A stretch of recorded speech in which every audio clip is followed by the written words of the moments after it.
Paz do Senhor Jesus. Nós estamos aqui mais uma vez para dar continuidade à exposição do Evangelho que escreveu Marcos, Evangelho de Jesus Cristo, que escreveu Marcos. Nós estamos aqui nessa série de vídeos gravados aí. Esse aqui é o 23º vídeo dentro do Evangelho de Marcos. Estamos gravando aqui, postando nas redes sociais aí. E o objetivo é esse, é expor a palavra, né? Muitos não leem a Bíblia, muitos não têm o conhecimento das coisas de Deus. E é uma maneira que nós temos de expor a palavra, de falar da palavra e de alguma forma trazer o entendimento, trazer o conhecimento daquilo que Jesus fez quando aqui esteve, né? Existem na Bíblia aí 4 escritos por 4 evangelistas, Mateus, Marcos, Lucas e João, né, falando das coisas que Jesus operou, que Jesus fez, né, mostrando que Ele é o Filho de Deus, o Salvador do mundo, o Cordeiro de Deus enviado no tempo determinado por Deus, para que pela sua morte na cruz, Ele que viveu neste mundo, Ele sendo Deus, Ele se desfez da sua glória, se fez homem como um de nós e veio, né, até nós, e pela sua morte e ressurreição, então ele paga, né, na sua morte ele paga os nossos pecados na cruz, porque a palavra diz que o salário do pecado é a morte. Isso foi determinado por Deus lá no Éden, quando o primeiro casal pecou contra Deus, e aí foi determinado essa morte, né? Porque eles vieram do pó e ao pó voltariam por conta do pecado. E essa morte passou a todos os homens. Está escrito lá em Romanos 5,12: todos os homens que vêm ao mundo nascem só da carne, né? Uma vontade humana, ou seja, um relacionamento entre marido e mulher, gera-se uma pessoa carne, né? Essa pessoa, naturalmente, sendo ela só carne, gerada da carne, quando ela tiver entendimento já das coisas, ela certamente vai pecar, porque a carne ela peca, né? E não entende as coisas de Deus, não recebe, né? Então por isso o nascimento espiritual, só carnal. Mas quando ela ouve o Evangelho, que ela crê no Evangelho, crê no Senhor Jesus, a palavra vai nos dizer que é um novo nascimento, né? Quando ela arrepende da vida carnal, da vida pecadora que ela tem, ainda que passe a viver um tempo nessa terra carnalmente, e no tempo determinado por Deus ela vai descer à sepultura, mas descendo à sepultura pelo novo nascimento, né, por Cristo Jesus, ela tem então a promessa da vida eterna, né, que Deus nos dará a todos aqueles que nele crêem, né? E aí a pessoa nasce então de Deus, torna-se um filho de Deus, né? Morre para a natureza carnal através da figura do batismo, né? Se arrepende de seus pecados e passa agora a ter uma vida com Deus, né? E tudo isso é um operar de Deus na vida da pessoa, né? Eu estou aqui expondo o Evangelho, falando das coisas de Jesus, mas se o Espírito Santo não atuar aí na sua vida, no seu coração, no seu entendimento, se você somente ouvir e não entender que essas coisas são espirituais, não são somente carnais, né? Você vai continuar na sua vida carnal e o destino seu é a morte, né? Porque vai continuar no pecado, não vai nascer de novo, né? Não vai nascer de Deus. Então você vai com o tempo morrer e no juízo, por não ter recebido o Senhor Jesus como seu Salvador e Senhor, certamente será condenado. E é a palavra que diz: aquele que nele crer, né, não é condenado, mas quem não crer já está condenado. Jesus disse: eu não vim condenar o mundo, eu vim salvar, né? Porque condenado todos nós já estamos, todos nós pecamos, não existe ninguém sem pecado na terra. Então pelo pecado vem a morte, e a morte eterna, né? Não só a morte física que todos nós passaremos pela corrupção desse corpo carnal, mas também a morte física, que é a morte eterna, a condenação eterna, o afastamento, a separação eternamente de Deus, né? Mas aqueles que receberem o Senhor Jesus, essa é a boa nova. Essa é a boa notícia, esse é o Evangelho. Aqueles que receberem o Senhor Jesus, né, pela fé, como seu Salvador e seu Senhor, se arrependendo dos seus pecados, né, deixando a vida de pecado, a idolatria, a mentira, todas essas coisas, né, que vêm, que são, que tem a sua origem na carne, né, e passar a olhar e entender as coisas de Deus de forma espiritual. Esses então têm essa promessa maravilhosa de ter em Cristo Jesus a vida eterna, né?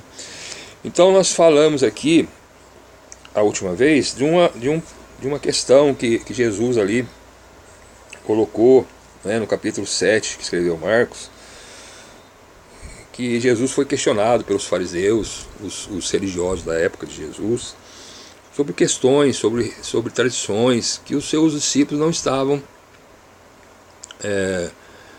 obedecendo, né? São tradições religiosas que foram colocadas, como lavar de mãos antes de comer, mas é um ritual, não um ato de higiene somente. Era um ritual que havia, que a pessoa lavava a mão várias vezes para poder se purificar, para poder participar do alimento. Não só isso, mas também lavava jarros, tudo. Havia uns rituais religiosos naquela época.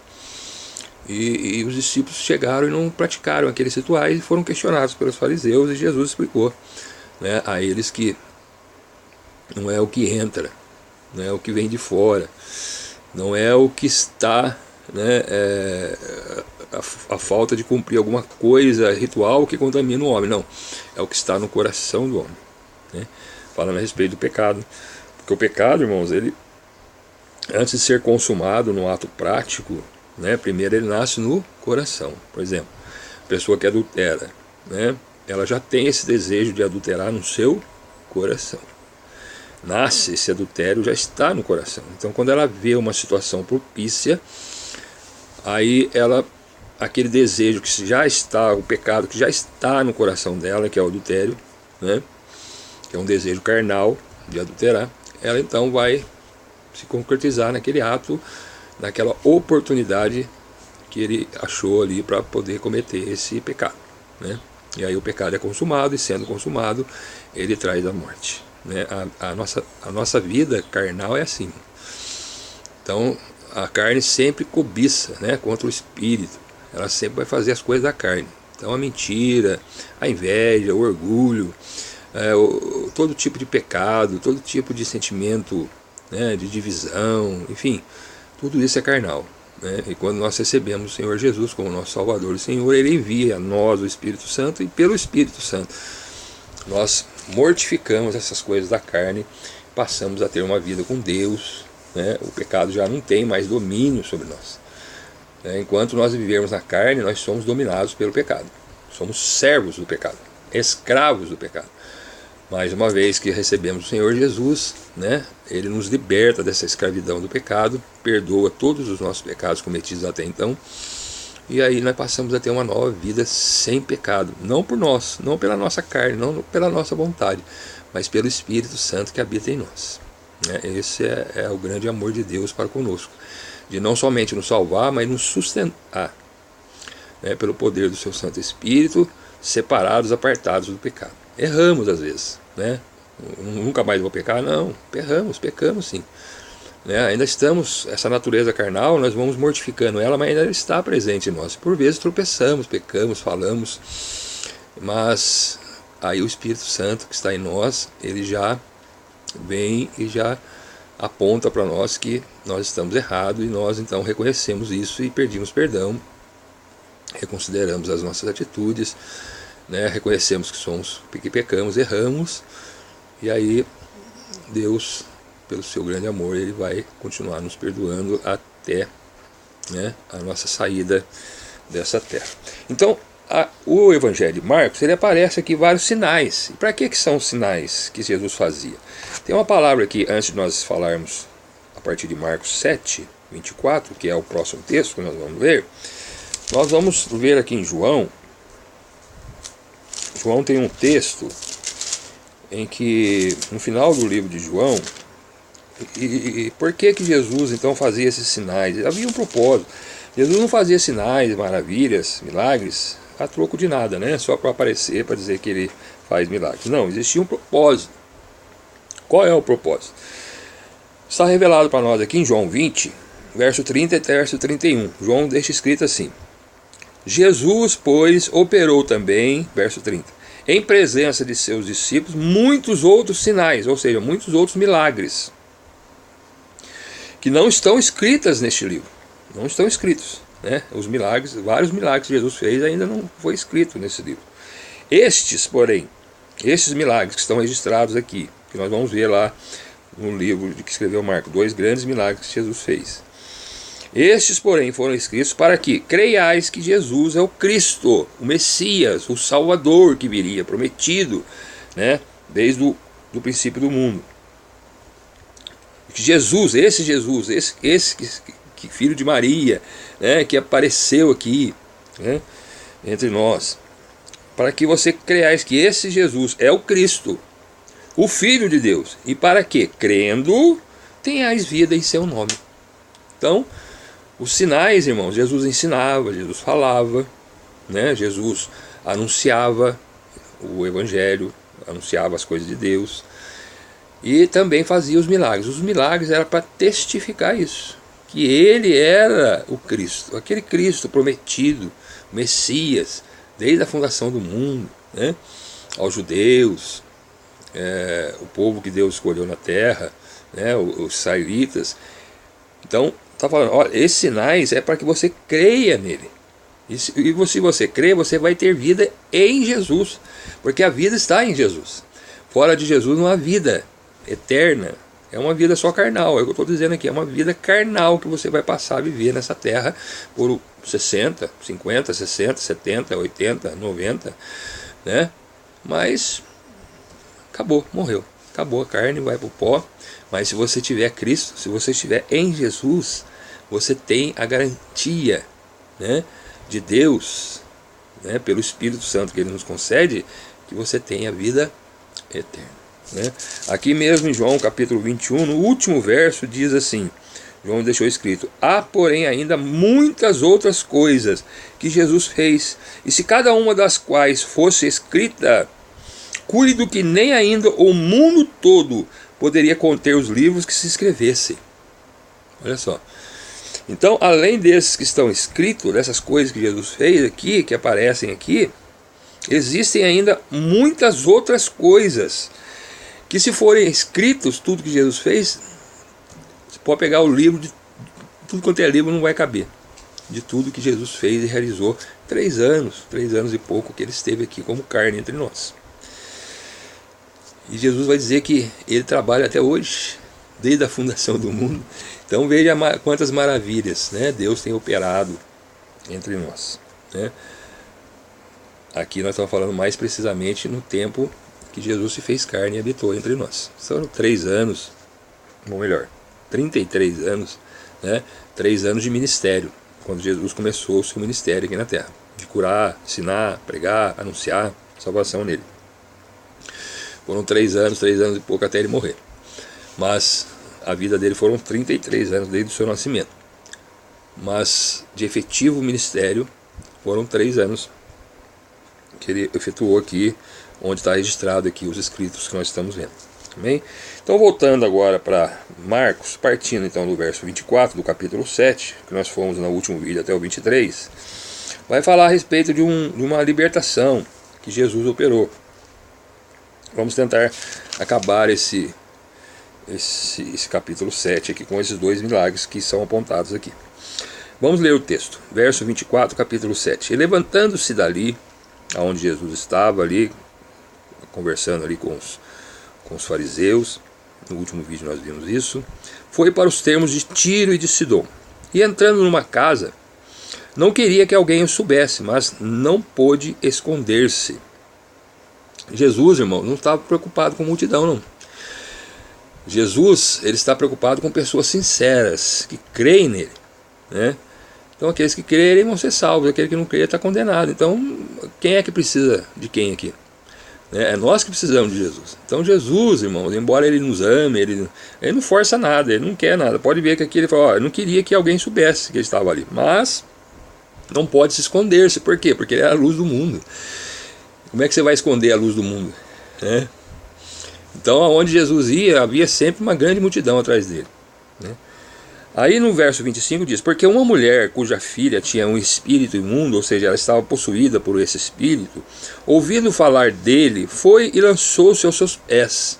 Ouviu falar de Jesus, que Jesus libertava, Jesus curava. Ela foi até Jesus e lançou-se aos seus pés. E aqui fala que esta mulher, no verso 26, e esta mulher era grega, ou seja, ela não era do povo de Deus, judeu, né? Ela era grega, ela era uma gentia, né? Ciro-fenícia de nação. E rogava-lhe que expulsasse da sua filha o demônio. Rogava a Jesus, pedia para Jesus: tira, né?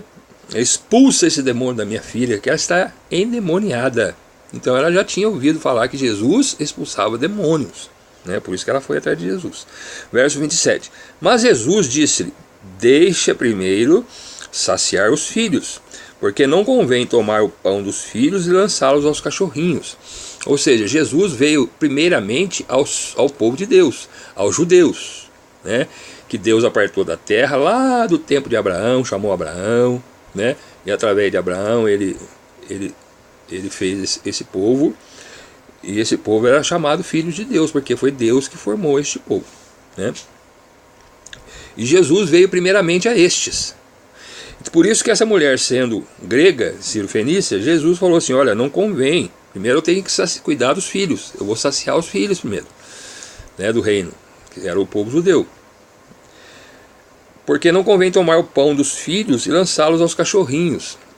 Os judeus tinham esse entendimento, que os que não eram judeus, que eram gentios, que não conheciam a Deus, que não era povo de Deus, eles eram chamados de cães, né? No caso aqui, Jesus falou cachorrinho, ainda usou uma palavra mais suave aqui, né? Mas Jesus estava querendo dizer: olha, primeiro eu tenho que saciar os judeus, né? Os judeus. Aí essa mulher, ela não recebeu aquela informação e se contentou com isso, não. Ela continuou, perseverou. Diz aí no verso 28. Ela, porém, respondeu e disse: sim, Senhor, mas também os cachorrinhos comem debaixo da mesa as migalhas dos filhos. Então eu também estou aqui debaixo, quero pegar alguma migalha, algum restinho que cair aí da mesa, né? Comparando aí os cachorrinhos que ficam sempre debaixo da mesa ali na hora da alimentação, querendo comer alguma coisinha, né? Então ele disse-lhe: por essa palavra, por ela ter se humilhado, por ela ter rogado, pedido, reconhecido, né, que ele era o Cristo, que ele era Jesus, que ele podia fazer isso, né, embora ela não sendo do povo de Deus, judeu, mas ela queria uma parte dessa comida, né, que Jesus trazia. Por essa palavra, vai, o demônio já saiu da tua filha. Quer dizer, onde Jesus estava, a filha estava longe, pode ir embora para sua casa. Você vai chegar lá, o demônio já saiu da sua filha. Por essa palavra, por essa fé. Lá em Mateus traz o mesmo escrito, um pouquinho atrás, nessa mesma palavra, né? No seu capítulo, deixa eu ver se eu acho que eu tinha marcado aqui. Eu tinha marcado aqui em Mateus,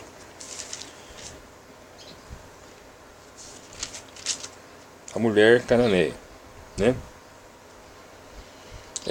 Aqui no capítulo 15 de Mateus, eu marquei aqui, só marquei uma folha atrás, mas aqui, ó, Mateus 15, a partir do verso 21, vai relatar o mesmo fato, né? Aí quando Jesus fala a ela que não convém negar o pão dos filhos para saciar os cachorrinhos, e ela disse: ó, sim, Senhor, mas também os cachorrinhos comem das migalhas que caem da mesa dos seus senhores. Aí no 28 tem um detalhe a mais aqui que Mateus expressa. 28. Então respondeu Jesus e disse: ó mulher, grande é a tua fé. Grande é a tua fé. Seja isso feito para contigo como tu desejas. E desde aquela hora a sua filha ficou sã.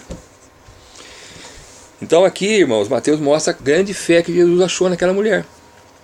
Que ainda que ela não fosse povo de Deus, que ela não fosse crente, né? Que ela não fosse de povo escolhido de Deus, judeus, israelitas, né? Que era chamado filho de Deus. Ela era chamada de cães, porque os cães eram aqueles que não eram o povo de Deus. Ainda assim ela insistiu e clamou e pediu, e foi-lhe feito segundo o seu querer pela sua fé. Então, irmãos, é pela fé. Amém? A nossa salvação, a nossa bênção que recebemos de Deus, não vem de nós mesmos, não vem por sermos esse ou aquele, é pela fé. Hoje, Deus continua tendo um povo na terra. Quem é o povo de Deus hoje? Não são aqueles israelitas carnais do DNA de Abraão, não. Entre aqueles israelitas naturais de lá, existem um povo de Deus também. Quem são? Aqueles que pela fé, reconhecem Jesus como seu Salvador e Senhor, como fez essa mulher cananeia aqui. Então seja você, irmão, da onde você estiver, seja você israelita, brasileiro, argentino, chinês, japonês, enfim, todas as nações existentes na terra hoje. Dessas nações todas, existe um povo de Deus, independente de religião, independente de crença religiosa. Deus só tem um povo na terra, né?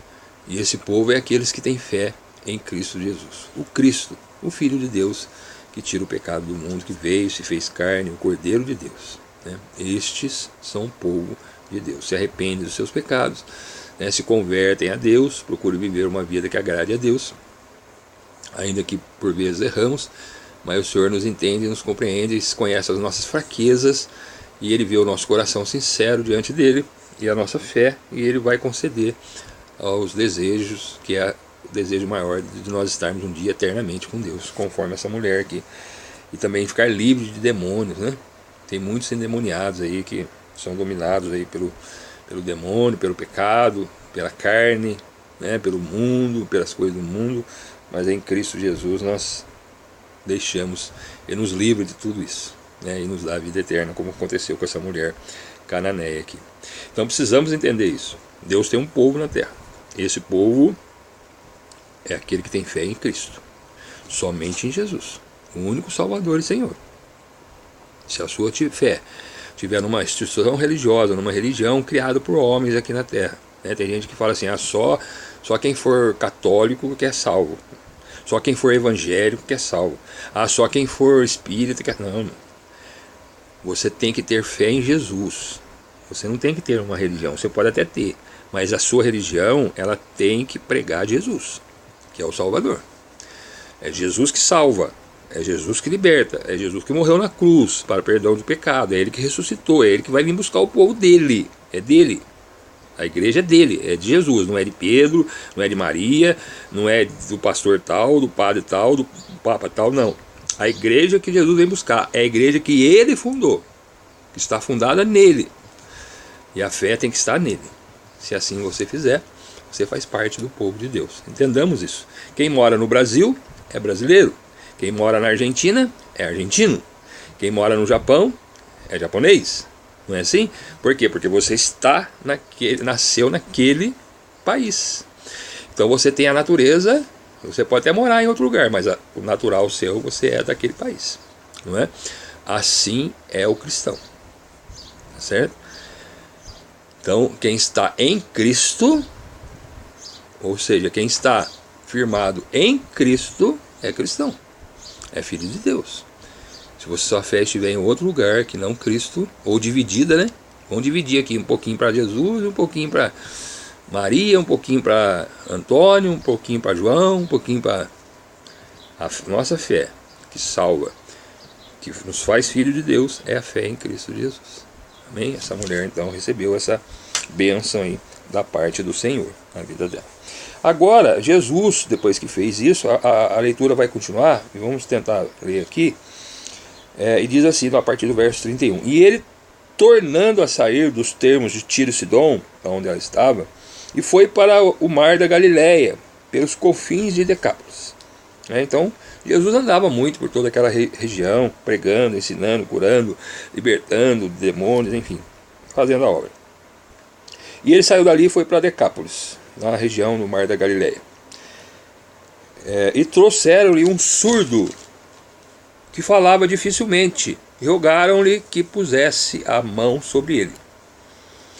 Então Jesus, né, registrado aqui por Marcos, ele sai da onde ele estava, lá da região de Tiro e Sidom, e vai para a região do Mar da Galileia, Decápolis. Chega lá, trouxeram a ele um surdo, e ele falava com dificuldade, né?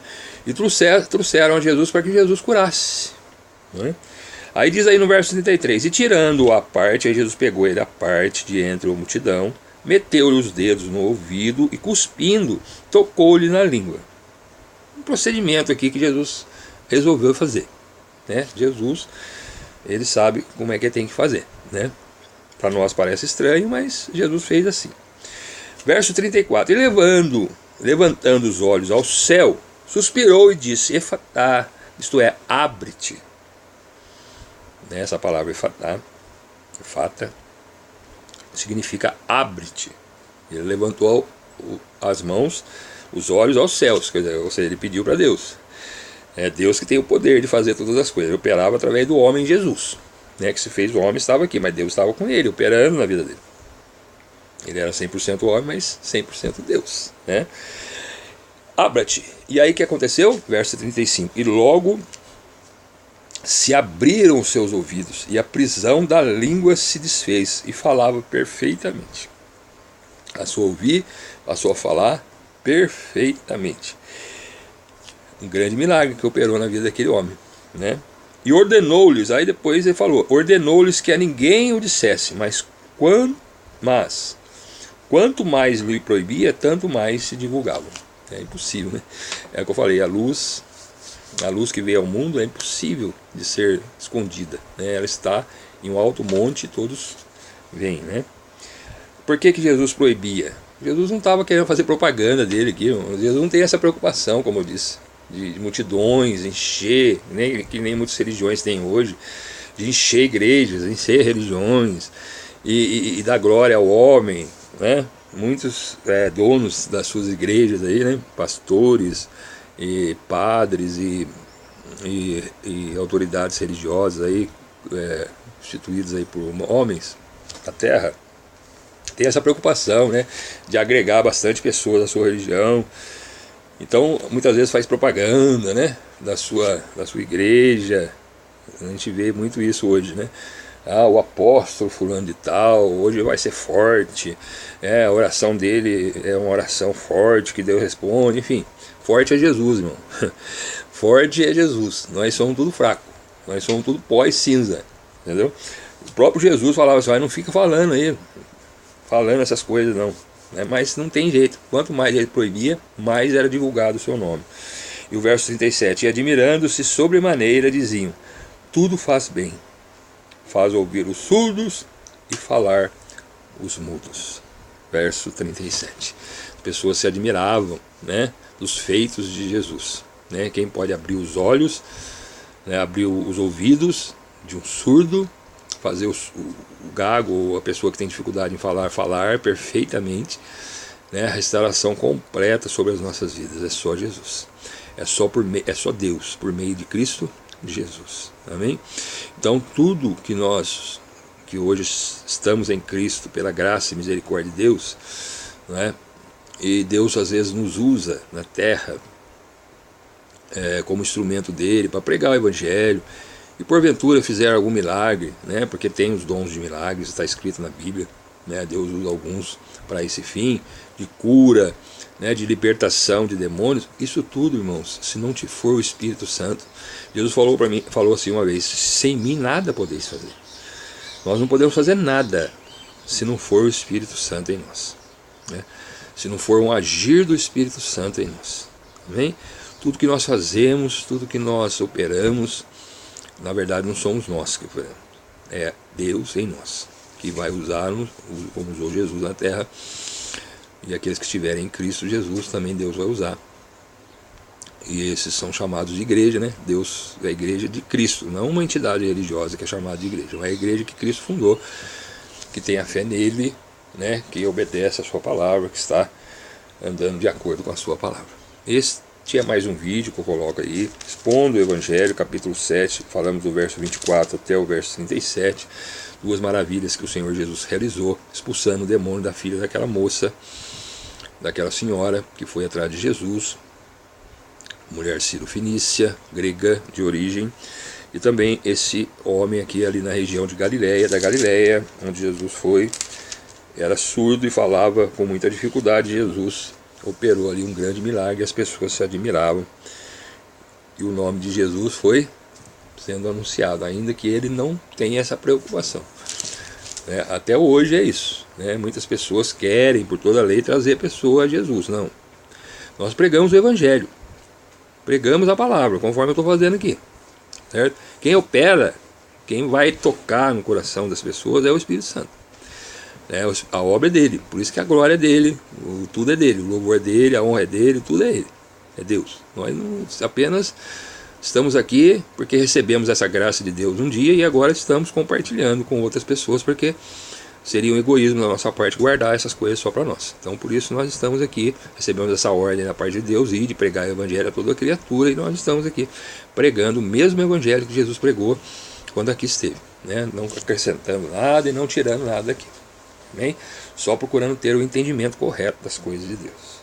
Tudo isso quem nos dá é o Espírito Santo. Amém? Mais um vídeo aí colocado, 23º, expondo aí o Evangelho que escreveu Marcos, capítulo 7, do 24 ao 37. Amém? Está exposto, querendo o Senhor, nós vamos continuar a partir do capítulo 8 de Marcos. Que o Senhor continue nos ajudando, nos dando força, ânimo, para estar anunciando essa palavra. Nós não anunciamos somente aqui, nesse vídeo, nesse canal. Nós temos o nosso trabalho nas igrejas, no ministério que o Senhor nos colocou. Eu não tenho divulgado o ministério aqui, porque aqui eu entendo que eu quero falar somente a respeito de Jesus, mas eu tenho um ministério onde eu atuo, um ministério abençoado, sou diácono, fui consagrado a Deus como diácono neste lugar, nessa casa de oração, neste ministério, que é um ministério abençoado por Deus. Se você quiser saber, está aí na minha página. Também, se quiser conversar comigo, também está aí o telefone, saber de onde que eu sou, qual ministério eu atuo. Será um prazer divulgar este ministério, porque é um ministério sério, de pessoas sérias, compromissadas com as coisas de Deus. Amém? E a minha oração para você, que ainda não conhece o Senhor, se você conhece o Senhor, glória a Deus. Você é povo de Deus, que Deus continue te usando na terra para também anunciar essa mesma palavra a outras pessoas. Mas se você não conhece o Senhor, ouviu essa palavra tocou você pelo poder do Espírito Santo, a minha oração por você é que você venha crer nessas maravilhas, conforme nós lemos lá em João, no início do vídeo. Essas coisas foram escritas para que nós possamos crer em Jesus, que Jesus é o Cristo, o Filho de Deus, enviado ao mundo, e para que crendo tenhais vida em seu nome. E não é uma vida somente para este mundo, não, é uma vida eterna com Deus. Amém? E a minha oração a você é essa, que você que não conhece, que venha conhecer Jesus, que venha buscar o conhecimento de Jesus, se você quiser. Nós temos na nossa igreja, no nosso ministério aqui, cursos teológicos, escola bíblica dominical, ensinamentos sobre a Bíblia, enfim, nós não cobramos nada, e estamos aqui à disposição, porque nós recebemos de graça, e de graça nós devemos dar, entendemos assim, mas será um prazer, falar das coisas de Deus, das coisas de Jesus para você. Amém? Que Deus o abençoe, você, sua família, que Deus te dê graça, que Deus te alcance com a sua misericórdia e a salvação em Cristo Jesus. É a minha oração por você, em nome de Jesus. Amém.